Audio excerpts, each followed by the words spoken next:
Hey guys, how's it going? It's HelpfulLockPicker here, and welcome back to my KRONOS trials. In this video series, I'm trying to see how many different locks I can get open with the KRONOS electric lockpicking gun.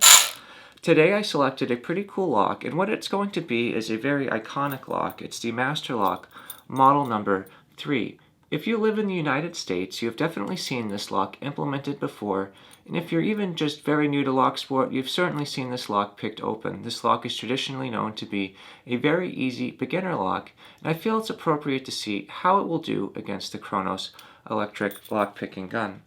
So what I'm going to do is we're going to put in a bottom of the keyway tensioner, and now we're just going to see what it takes to get this lock open.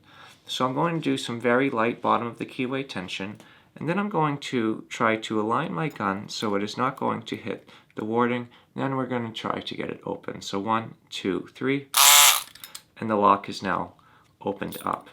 So as you can tell, we are able to get this lock open in just a few seconds utilizing the KRONOS electric lockpicking gun. This is a pretty cool tool, and it works very well on some very cheap security locks. But what I'm going to do is continue seeing how many different locks I can get open with it. So if you have any locks that you'd like to suggest me try, please let me know in the comment section below. And if you have any questions or suggestions, please leave them in the comment section below as well. Thank you so much for checking out this video, and if you'd like to see more like it, please subscribe. As always, thank you so much for checking this out, and I hope you'll have a great day, and I cannot wait to see you in the next episode.